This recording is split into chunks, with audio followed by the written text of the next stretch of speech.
آیا درخت واقعیه؟ انتخاب قرص آبی یا قرمز؟ چه تفاوتی بین حقیقت و واقعیت هست و چرا ما اینجاییم؟ سلام دوستان، وقت بخیر. با شما همراه شدم تا کمی از تجربیات هستی و دریافتم از این پهناور رو به اشتراک بذارم و بیشتر سوالات خودشناسی رو با هم دوباره مرور و تحلیل کنیم. گاهی بازگو کردن همه اون چه که میدونیم تابش خاصی به زندگیمون میده و فقط آگاهیه که میتونه مسیر و هدف ما رو بهینه و پربارتر کنه. انسان موجودیه که اشرف مخلوقات نام گرفته و هدف از آفرینش و وجودش به واقع فقط کمال بوده و هست. انسان فانی 3 تلفیق موزون از جسم، روان و روحه.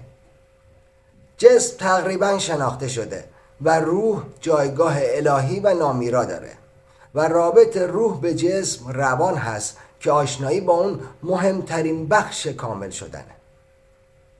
در واقع شناخت انسان زمانی جهت گرفت که روانشناختی پایه و جایگاه یافت. من برای این مسیر از روانشناسی تحلیلی یونگ استفاده میکنم چون به نظرم بهترین ابزار برای فهمیدن عمیق ذهنه. برای کسایی که یونگ رو نمیشناسن، ایشون بعد از نیچه و فروید نظریه خودشون رو ارائه دادند. نظریه کاملتر که بیشتر تحقیقات و روش‌ها از نظریه ایشون برداشت میشه. در واقع علم روانشناختی امروز شامل آگاهی، ناخودآگاه فردی، ناخودآگاه جمعی و سایه ها و حتی مبحث رویابینی یا همون خواب دیدن رو این عزیز پایه‌گذاری شد. خب انسان فقط حروف و کلمه است. تأکید میکنم انسان فقط حروف و کلمه است. بارها به این قسم یاد شده. در واقع هر چیزی به وسیله کلمات و با توجه به داشته‌های مغز اعم از تجربیات و علوم حول آن کلمه معنا یافته و درک می‌گردد. مثلا گفتمان من یا تفکر شما در مورد اینکه او چقدر حرف میزند یا اینجا زیباست و آن توپ است. تمام ذهنیات یک کلید مفهومی دارد و آن کلمه است.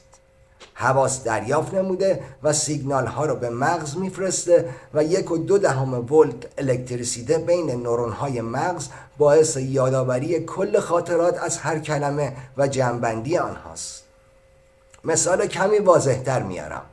حس شنوایی یا همان گوش در لحظه بی نهایت اصوات دریافت میکنه، اما یک صدای خاص مثل صدای مادر رو میشنوه، صدای دریافتی رو به مغز میفرسته. مغز در کسری از ثانیه تمام خاطرات مهم و نشانه گذاری شده رو به همراه چهره، مهر، بوی مادر و خیلی چیزهای دیگر رو کنار هم میچینه و پردازش میکنه و درک به وجود میاد. مامانم کارم داره.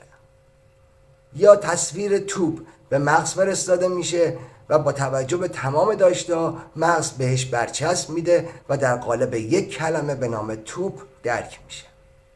در واقع هر چیز که به وجود میاد فقط در مغز ماست، با حروف تجلی یافته و شاید اصلاً هم وجود نداشته باشه. حالا مهمترین بخش پردازش عضوی به نام مغز و ذهن ما دارای اهمیت ویژه میشه.